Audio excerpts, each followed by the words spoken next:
Welcome everyone. I'm Christina and today I'm so excited to show you how to knit a super cozy pumpkin with a horizontal braid. I'm using some leftover sock yarn in two colors and a 3.5mm needle. But seriously, use any yarn and needle size you have on hand. It's all about making it your own. Let's get started. We'll start with a knotless long-tail cast on. For this little pumpkin, I'm casting on 20 stitches, but feel free to add more if you want a bigger one.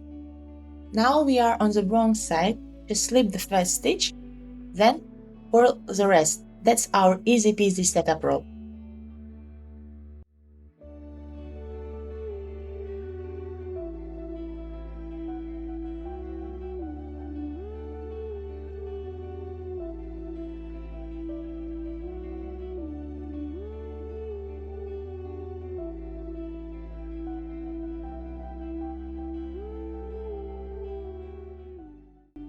Get ready because we are making our first braid on the very next row. First, just slip that first stitch. Now we'll create a right-leaning increase. Here's how. Just pick up the stitch from the row below and knit it through the back loop. This new stitch is what will travel across our work to create the cool braid effect. Next, you will cross the both stitches like you are doing a cable, making sure that the new stitch is in front. Then, knit them both through the front loop.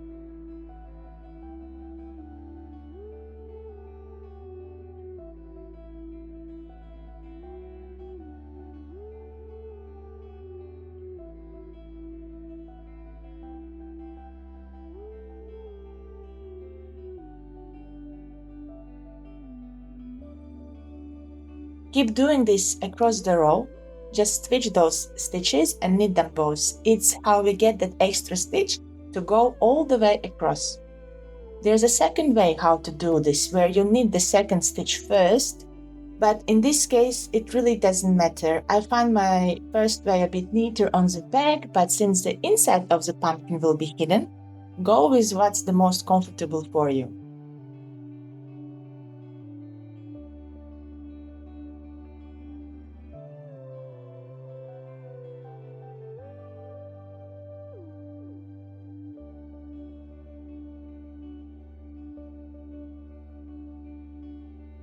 When you get to the last 3 stitches, we'll decrease that extra stitch. Just knit 2 stitches together through the back loops.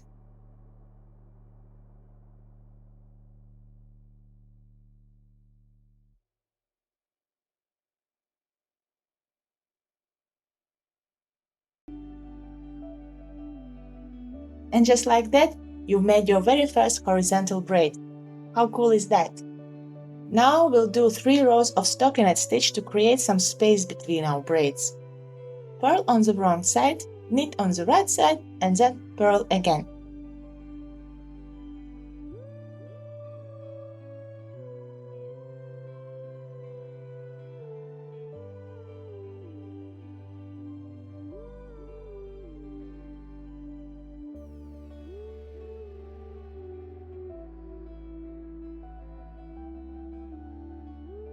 Our next row will be another braid.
Just keep repeating this pattern until your knitted piece is about 3 times longer than its shortest side.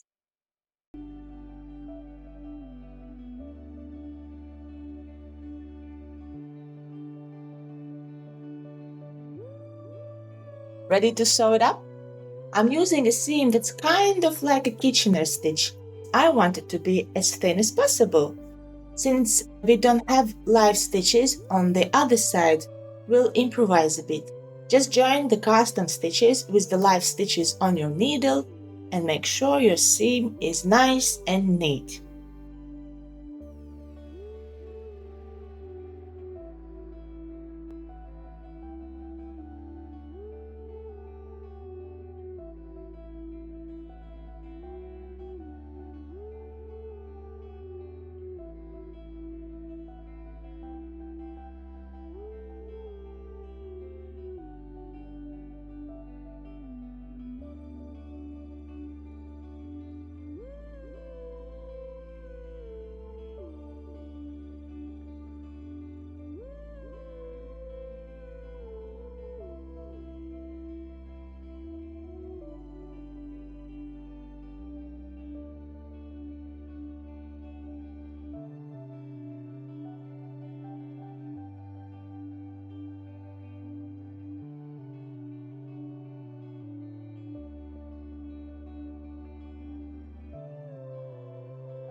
Next, we'll gather the stitches along the bottom.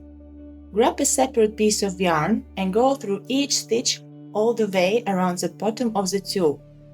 Pull it tight to close the hole, then secure it with the yarn with a simple crisscross stitch.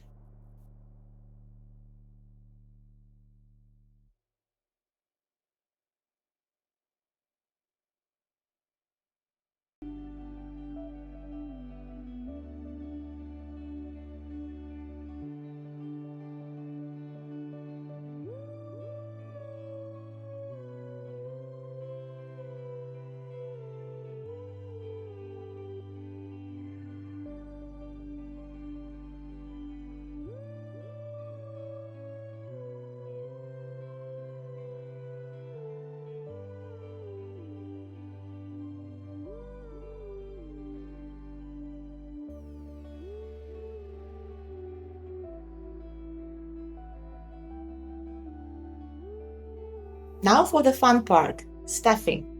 You can use regular stuffing Or get creative and use fabric scraps or even plastic bags cut into strips. Recycle and reuse, right?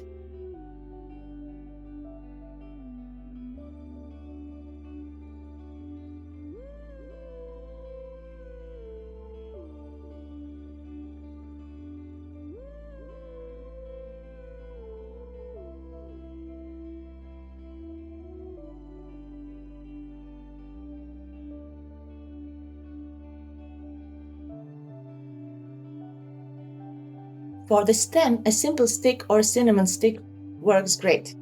Just bury it in the middle of your pumpkin and secure it with a thread.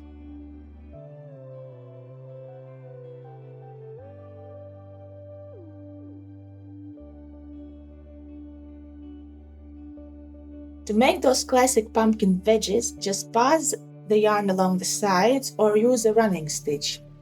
The number of wedges is totally up to you, which gives it that perfectly rustic feel.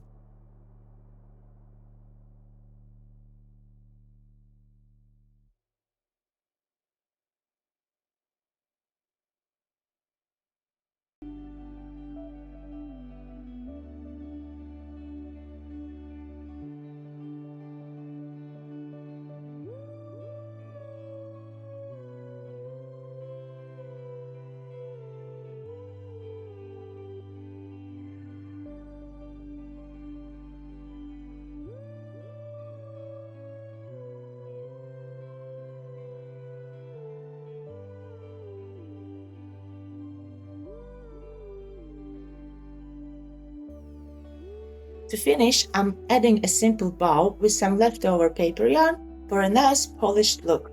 And there you have it. Your rustic farmhouse knit pumpkin is ready. I had so much fun making these and I hope you will enjoy as well. And thank you for watching.